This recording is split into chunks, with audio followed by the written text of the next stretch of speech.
Welcome to UK Ninjas Zone.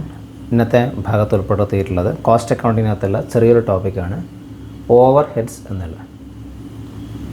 ഈ ചാനലിലൂടെ commerce related ക്ലാസ്സുകൾ എല്ലാ ദിവസവും അപ്ലോഡ് ചെയ്യുന്നുണ്ട്. നിങ്ങൾക്ക് ഉപകാരമാകുന്നുണ്ടെങ്കിൽ ചാനൽ സബ്സ്ക്രൈബ് ചെയ്യുകയും അതോടൊപ്പം തന്നെ മാക്സിമം ഫ്രണ്ട്സിലേക്ക് ഷെയർ ചെയ്യുമെന്നും പ്രതീക്ഷിക്കുന്നു. നമുക്ക് ഇന്നത്തെ ഭാഗത്തിലേക്ക് കടക്കാം.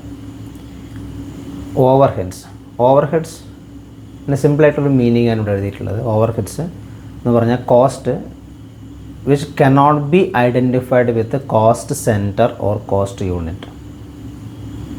Cost center, cost unit identify which cannot be identified with the cost center or cost unit എന്ന് പറയാം.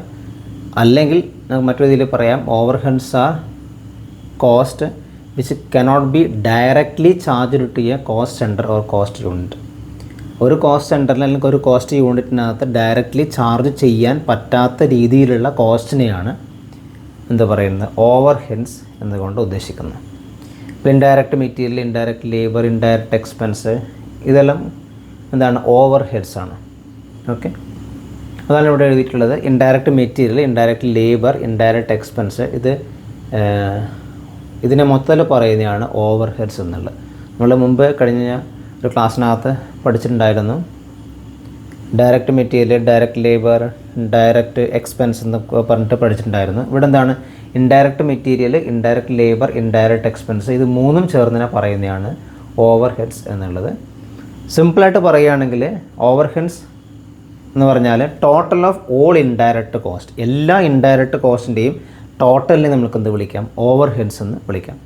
ഈ ഓവർ ഹെഡ്സിന് മറ്റൊരു പേരിലും അറിയപ്പെടുന്നുണ്ട്, സപ്ലിമെൻ്ററി കോസ്റ്റ് എന്നറിയപ്പെടുന്നു, അല്ലെങ്കിൽ നോൺ പ്രൊഡക്റ്റീവ് കോസ്റ്റ് എന്നും അറിയപ്പെടുന്നുണ്ട്. സപ്ലിമെൻ്ററി കോസ്റ്റ് അല്ലെങ്കിൽ നോൺ പ്രൊഡക്റ്റീവ് കോസ്റ്റ് എന്നറിയപ്പെടുന്നതും തന്നെയാണ് ഓവർ ഹെഡ്സ് എന്ന് തന്നെയാണ്. നിങ്ങൾ ഇത്ര മനസ്സിലാക്കിയാൽ മതി. Overhead are cost which cannot be directly identified to a cost centre or cost unit, അതിനെയാണ് ഓവർ ഹെഡ്സ് എന്ന് പറയുന്നത്. ഇനി ഓവർ ഹെഡ്സുമായിട്ട് ബന്ധപ്പെട്ടുകൊണ്ട് അല്ലെങ്കിൽ നമുക്ക് മറ്റൊരു രീതിയിൽ പറയുകയാണെങ്കിൽ expenditure over and above the prime cost എന്നും പറയാം. എക്സ്പെൻഡിച്ചർ പ്രൈം കോസ്റ്റിന് മുകളിലുള്ള expenditure over and above the prime cost. Prime cost എന്ന് പറഞ്ഞാൽ എന്താണ്? നമ്മൾ മുമ്പ് പ്രൈം കോസ്റ്റ് എന്താണെന്ന് ഡിസ്കസ് ചെയ്തിട്ടുണ്ടായിരുന്നു. പ്രൈം കോസ്റ്റ് എന്നുള്ളത് direct material, direct labour, direct expense ഇതിനെയാണ് എന്ത് വിളിക്കുന്നത്, പ്രൈം കോസ്റ്റ് എന്ന് വിളിക്കുന്നത്. Direct labour plus direct material plus direct expense, ഇതാണ് പ്രൈം കോസ്റ്റ് എന്ന് പറഞ്ഞാൽ. Expenditure over and above the prime cost ആണെന്ന് പറഞ്ഞാൽ ഓവർ ഹെഡ്സ് എന്നുള്ളത്. കോസ്റ്റ് ഷീറ്റൊക്കെ വരക്കുമ്പോൾ നമ്മൾ പറഞ്ഞ കാര്യമാണ് ഇതിൻ്റെ പ്രൈം കോസ്റ്റ് പിന്നെ ഫാക്ടറി ഓവർ ഹെഡ്സ് എല്ലാം ആഡ് ചെയ്തിട്ട് ലാസ്റ്റ് കിട്ടുന്ന കോസ്റ്റ് ഓഫ് പ്രൊഡക്ഷൻ എന്നുള്ള ആ ഒരു ഭാഗം എന്നുള്ളത്. ഇനി ഈ ഓവർ ഹെഡ്സിനകത്ത് പല തരത്തിലുള്ള ഓവർ ഹെഡ്സ് ഉണ്ട്, അല്ലെങ്കിൽ പല രീതിയിൽ ഇതിനെ ക്ലാസിഫൈ ചെയ്തിട്ടുണ്ട്. അതിൻ്റെ ക്ലാസിഫിക്കേഷനാണ് ഞാനിവിടെ എഴുതിയിട്ടുള്ളത്. അതായത് ഫംഗ്ഷൻ്റെ അടിസ്ഥാനത്തിലുള്ള ക്ലാസിഫിക്കേഷൻ. നമ്മൾ ഓവർ ഹെഡ്സിന് ഫംഗ്ഷൻ്റെ അടിസ്ഥാനത്തിലാണ് ക്ലാസിഫൈ ചെയ്യുന്നുണ്ടെങ്കിൽ അതിൽ വരുന്നതാണെന്ത്, ഫാക്ടറി ഓവർ ഹെഡ്സ് എന്ന് വരും. Factory overheads, office and administrative overheads, അതുമായിട്ട് റിലേറ്റ് ചെയ്തിട്ടുള്ള ഇൻഡയറക്റ്റ് ആയിട്ടുള്ള കോസ്റ്റ്. പിന്നെ എന്താണ് സെല്ലിംഗ് ഓവർ ഹെഡ്സ്, അതുപോലെ തന്നെ distribution overheads, research and development overheads, ഇതെല്ലാം എന്താണ് ഫംഗ്ഷൻ്റെ ബേസിലുള്ള ഓവർ ഹെഡ്സിൻ്റെ ക്ലാസിഫിക്കേഷനാണ് അതൊക്കെ.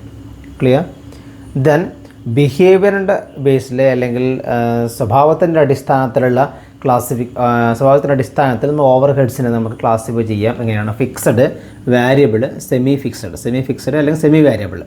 Fixed overheads, variable overheads, semi fixed or semi variable overheads എന്നുള്ളത്. ഇനി കൺട്രോൾ ചെയ്യാൻ പറ്റുന്നതിൻ്റെ അടിസ്ഥാനത്തിൽ കൺട്രോൾ ചെയ്യാൻ പറ്റുന്ന ഓവർ ഹെഡ്സ്, നമുക്ക് കൺട്രോൾ ചെയ്യാൻ പറ്റാത്ത അൺകൺട്രോളബിൾ ഓവർ ഹെഡ്സ് എന്നുള്ള രണ്ട് രീതിയിലുള്ള ക്ലാസിഫിക്കേഷൻ എന്ന് പറഞ്ഞാൽ. ഇനി എലമെൻറ്റിൻ്റെ അടിസ്ഥാനത്തിൽ വളരെ ബേസിക് ആയിട്ടുള്ള കാര്യം, ഏറ്റവും ഇമ്പോർട്ടൻ്റ് ആയിട്ടുള്ള കാര്യമാണ് എലമെൻറ്റിൻ്റെ അടിസ്ഥാനത്തിൽ നമ്മൾ ഓവർ ഹെഡ്സിനെ ക്ലാസിഫൈ ചെയ്യുന്നു. അതാണെന്ത്, indirect material, indirect labour, indirect expense എന്നുള്ളത്. നമ്മൾ നേരത്തെ പറഞ്ഞിട്ടുണ്ടായിരുന്നു ഓവർ ഹെഡ്സ് എന്ന് പറഞ്ഞാൽ total of all indirect cost എന്ന് പറഞ്ഞിട്ട് പറഞ്ഞിട്ടുണ്ടായിരുന്നു. അതായത് indirect material, indirect labour, indirect എക്സ്പെൻസിൻ്റെ കോമ്പിനേഷനാണ് എന്ത് വിളിക്കുന്നത്, ഓവർ ഹെഡ്സ് എന്ന് വിളിക്കുന്നത്. ഓക്കെ, നമുക്ക് ചെറിയൊരു ഭാഗമാണ് നമ്മൾ ഇന്ന് ഡിസ്കസ് ചെയ്തിട്ടുണ്ടായിരുന്നു. ഇതിൻ്റെ ഡീറ്റെയിൽ ആയിട്ട് ഇതിൻ്റെ ഫങ്ഷൻസൊക്കെ നമുക്ക് നെക്സ്റ്റ് ക്ലാസ്സിനകത്ത് ഉൾപ്പെടുത്താം. നിങ്ങൾക്കത് മനസ്സിലായെന്ന് വിചാരിക്കുന്നത്. Thank you.